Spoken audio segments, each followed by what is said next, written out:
Hello, guys. Thank you for tuning in to the Elevate with Erica podcast. I'm your host, Erica. My mission is to connect with you through our stories and in that process, spread inspiration for you to go do amazing things with your life. I had crushed that this is the way to the perfect job, marriage, kids checklist and was left unhappy, stressed, living paycheck to paycheck and unfulfilled. I knew there had to be more to life than wishing away the week until Friday. I found proof that there was more to life than the one I was living, and that's what I'm here to do for you and with you. Are you ready to create a life that gets you excited? Then elevate with Erica. Grab a bottle and get comfy, friends. It's time for some unfiltered advice.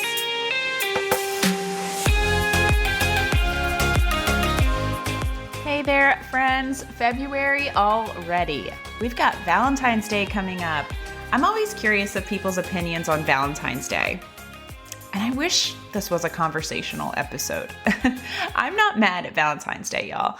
Even if you're single, take it as an excuse to treat you. Not that you ever needed an excuse to do that, but I mean, my husband used it as an excuse to go out for an expensive meal. We always pick a special restaurant we normally, for price reasons, would not choose. We don't do gifts because I'm the experiences over material things type person. I'd rather just go out and have a great time, make memories and eat some good food. But like I said, if you're single, treat yourself, take yourself out. I love to go to the movies by myself, catch a good happy hour somewhere. I've even been known to go to a local Italian restaurant we have here and order a whole pizza just for me at the bar. The looks on the faces of people is pretty fun too when I do that. I'm like, can I help you? Or order some takeout, cook yourself up a good steak or whatever your favorite meal is. Turn up the music and cook for one. Dance in your kitchen. Pick out a good movie in advance, by the way, because we all know it can take an hour to scroll Netflix for something to watch. So plan ahead. Treat yourself. If you have your kids, include them in. Plan a movie night, the candy, the popcorn, the whole works. Set yourself up for an amazing Valentine's Day. It's a day about love. Love. And maybe that commercially is a day to appreciate your spouse, but why can't that also be a day to love extra on any relationship in your life, whether it's the one with yourself or the one with your kids or your mom or a friend? If you have a shitty perspective on Valentine's Day, that's your fault.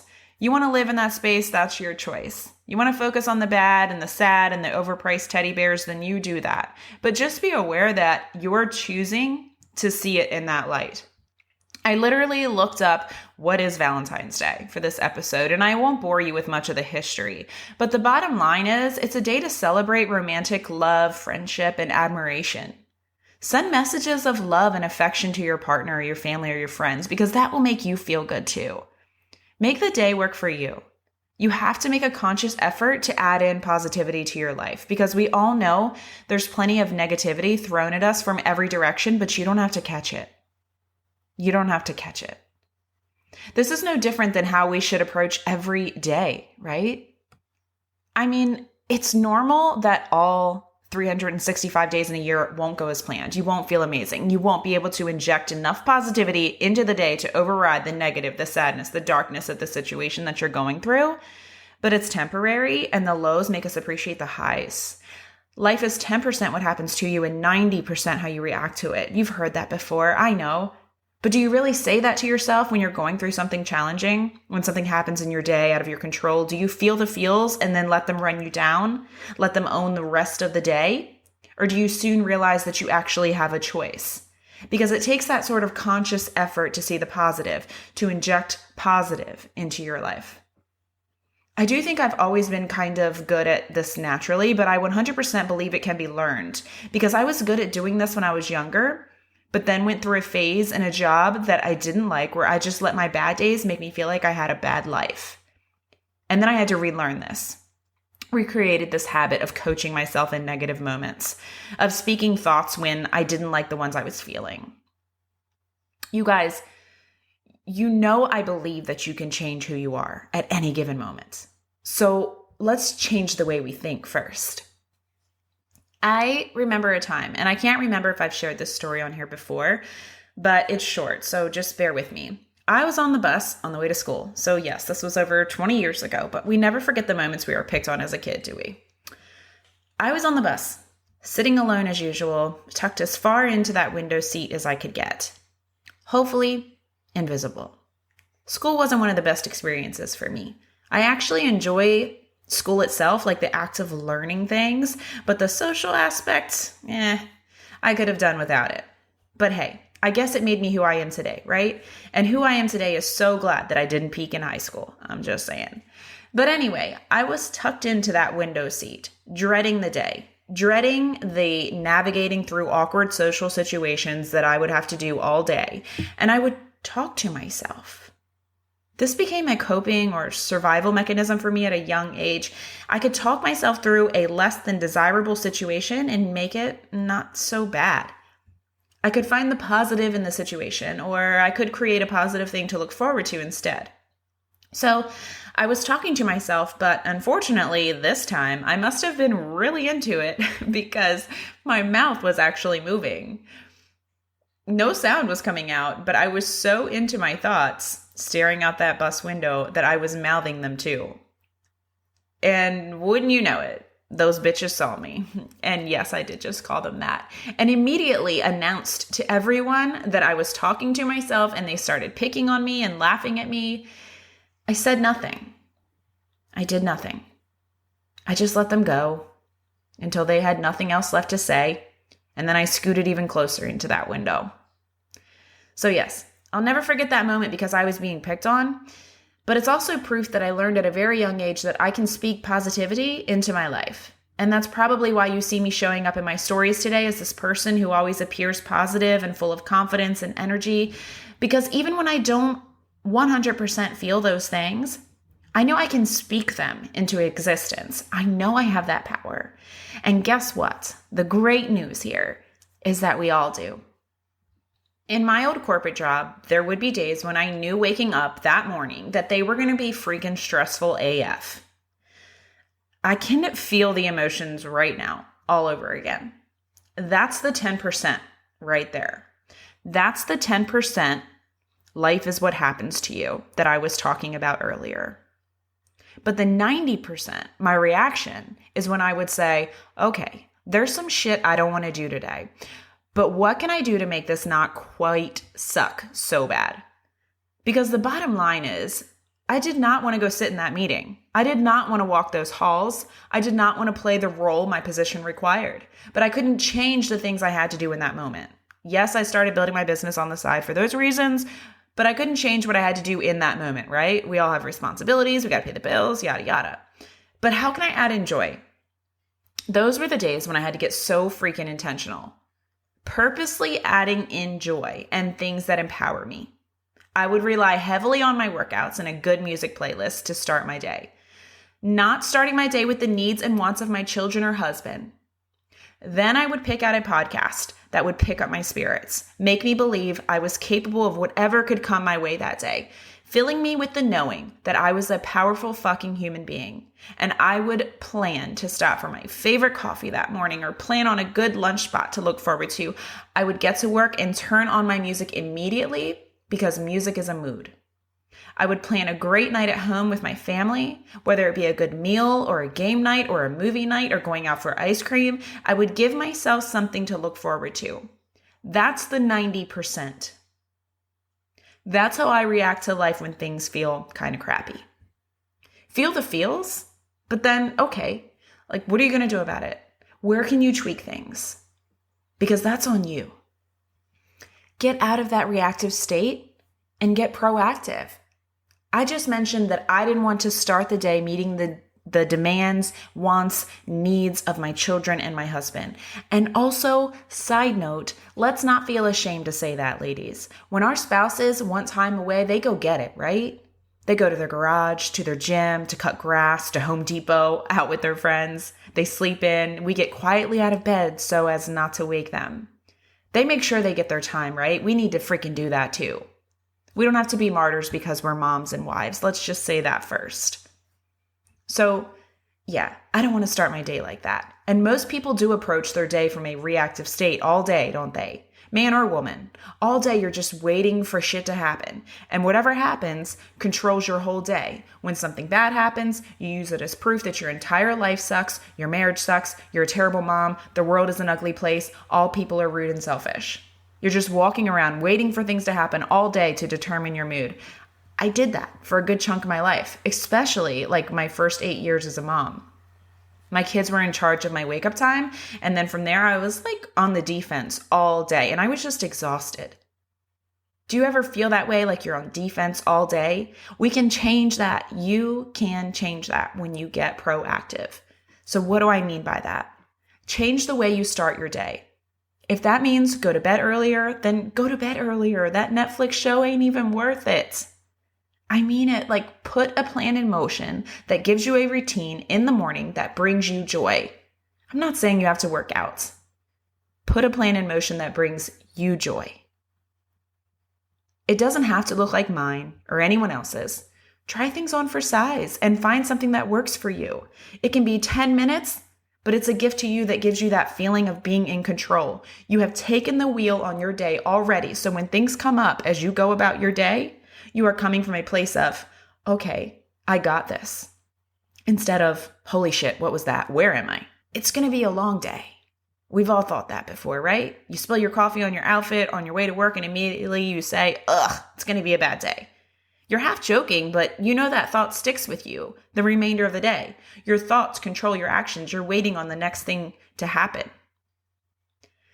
I used to watch the news every morning for like at least 18 years. Yes, even as a teenager, I did it, mostly just waiting for the weather forecast back then because I was and still am very fascinated with the weather and meteorology. Anyway, as I got into my early 30s, the news became stressed for me. It doesn't mean I decided to become oblivious to what's going on in the world. It means I don't need someone else telling me how to think and feel about what is going on in the world. And I hope that makes sense to you. It was also starting to get my husband worked up. And then not only was the news bringing me down, but now I was having to listen to him rant every morning before we even stepped out the door. And you know what? I just couldn't do that anymore. So one day I just stopped watching the news. This is when I started playing music, every morning, by the way, and listening to inspirational podcasts. I check the weather on my phone now. I still know the important things going on in the world from social media, but whether or not I choose to click an article after reading the headline, that's my choice. I became aware that habit of watching the news every morning was no longer serving me. It was putting me in a negative space, giving me a negative view of the world before I even walked out the door each day. What a shitty way to start the day. And you know what? The world is mostly good, but they aren't putting that on the news, are they? Think with me for a second. Do you have things in your life that you often think about or do that evoke negative emotions in you? This is why it's so important to get self-aware, because then you realize the source. And when you realize the source, you can do something about it. You can get intentional. I started this episode talking about Valentine's Day because you can say those 2 words to someone and immediately get a response usually. It brings about emotions in people. Everyone has an opinion. But if you're aware that Valentine's Day brings about negativity in you, or that Mondays bring about negativity, or a person's name, or an event, or a task at work, or being around a family member, or watching the news, or doing a workout, or whatever it is, if you're aware that it automatically strikes something not so good in you, then you can do something about it. Then you can get freaking intentional and start injecting positivity into that.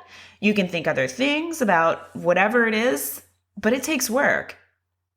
Maybe it takes Post-its all around you to read in those moments, to inject other thoughts into your mind surrounding whatever it is, or listening to a positive podcast every single morning while you get ready for the day. It takes work to work on your mind, just like it takes work to grow the booty, but you got to put in the work. But it's beautiful when you take control of your thoughts. It's beautiful because it then means you have control over your actions, which allows you to create the life you desire. Negative people haven't learned how to do that yet, and maybe some just don't want to. But it's a choice to be negative. It's also a choice to be positive. It doesn't mean you don't see the negative. It means you've learned how to create joy, find joy, choose joy. Control your thoughts, and therefore control your actions. Negativity is a slippery slope, isn't it? I can sit here and say, oh, I'm still not making the income I need to live the life that I want. I'm putting in all this work and my bank account doesn't match. I'm not going to be able to pay the bills. I'm going to have to ask for help. Then everyone's going to think I failed. They were right. My dreams are stupid. I'm not good enough to do this. I'm not smart enough. I should just get a regular job. What the hell am I doing? That got dark real quick, didn't it? A regular job feels that dark for me personally. I know deep down I'm not fulfilling what I was put here to do if I go do that. But one negative thought, one thought of I'm not making enough money had me to quitting on my dreams in a matter of 5 seconds. Have you ever done that to yourself? Looking in the mirror or thinking one bad moment with your kids or your husband, and all of a sudden you think you're fat, a bad mom, and your marriage is doomed. Your circumstances can trigger you, right? What are you letting them trigger? Have you heard of the thought work model from Brooke Costello? Your circumstances are the trigger. They trigger your thoughts, which produce your feelings, which generate your actions, which cause your results. I'll say that one more time. Your circumstances are the trigger. They trigger your thoughts, which produce your feelings, which generate your actions, which cause your results. So while we can't always change the circumstances, although get real with yourself, if you can find another job, learn a new trade, leave the shitty marriage, then do that. But sometimes we can't, right? So if you can't control your situation, your circumstances, then the next thing is to control your thoughts that the circumstances trigger. That thought work model is a perfect depiction of how our thoughts control our actions and therefore give us the results of what our life looks like today. You got to own that. Someone can come from the same circumstance that you've been using as your excuse and do something totally different with it because they reframed their thoughts, triggered by the circumstance, which changed their feelings, which changed the actions they took, which gave them a different result than you from the same circumstance. Thoughts are so damn powerful. And that is why it's worth the work it takes to change them. That is why personal development is for everybody. Nobody is above it. I thought I was for a long time too. I get it. I don't think you're that person because you're here listening to this podcast. But I was that person for a while. It's one of the requirements of being successful with Beachbody, actually, personal development. They literally put it on their daily activity tracker that we all follow. And I tried to avoid it when I first started building this business. And it turns out you got to put in some serious mental work to be a successful, happy entrepreneur. But don't go down that slippery spiral of negativity, or at least just be aware that you can get yourself out of it. You have to inject positivity into your life. You have to have sources of positivity and joy in your life at the forefront of your mind. And that takes speaking of those things and participating in those things often so that they become just as second nature as looking in the mirror and picking yourself apart. Or saying Valentine's Day and thinking it's an overpriced, commercialized waste of time where married people go out and pretend they're happy. You know, we've all either thought that or heard that, okay? I don't want to think that, so I'm not gonna, and you shouldn't either. There's enough actual problems in the world. Let's not crap on a day focused on love too, okay? So let's change our thoughts. We can't avoid the negative, but we can control our reaction to it. All right, guys, it's time to wrap up this episode. I hope you find a way to inject some love and joy into your Valentine's Day if you were one of those people who were negative about it before. If you do, by the way, tag me in what you're doing for Valentine's Day. Or I hope I've helped you recognize an area in your life where you can take some control over its effect on you. Nothing, no one can affect your mood without your consent.